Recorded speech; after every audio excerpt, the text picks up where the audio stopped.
মৌলাইয়ালি মৌলাইয়াতে যেদিন তুই বুঝবি পাক্কা ইমানদার হইয়া কবরেতে যাবি মানুষ পাক্কা ইমানদার হইয়া কবরেতে যাবি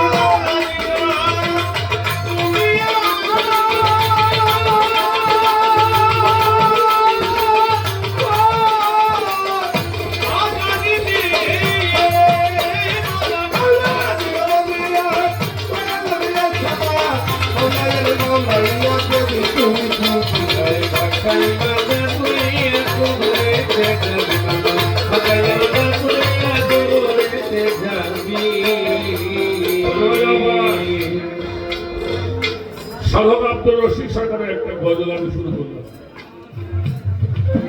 আমার মাওলাজির রুবুবিয়া আর দয়াল নবীর হলো রিসালাত মাওলা আলীর মাওলাইয়া যেদিন তুই বুঝিবি পাক্কা ইমানদার হইয়া কবর যাবি। সবচেয়ে বড় দুঃখের বিষয় আমি কোরআনে দেখছি বাবা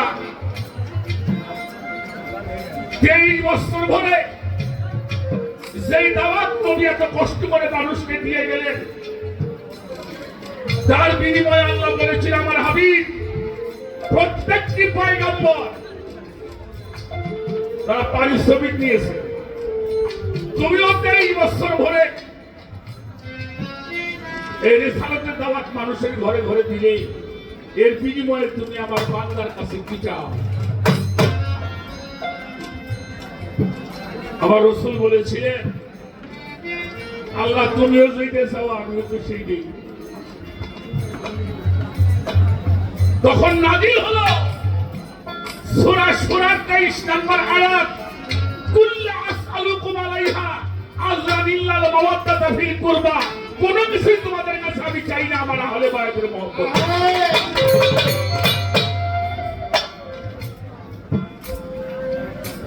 বায়াত হওয়ার কথা কোরআন শরীফ আছে, আহলে বায়াতকে মহব্বতের কথা কোরআন শরীফ আছে। কত কোরআন তাফসীর হয় কিন্তু আহলে বায়াতের কথা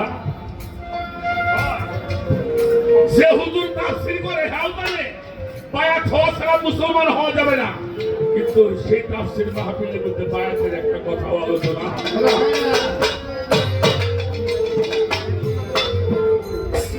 কারণটা কি? এর মধ্যে রহস্যটা কি?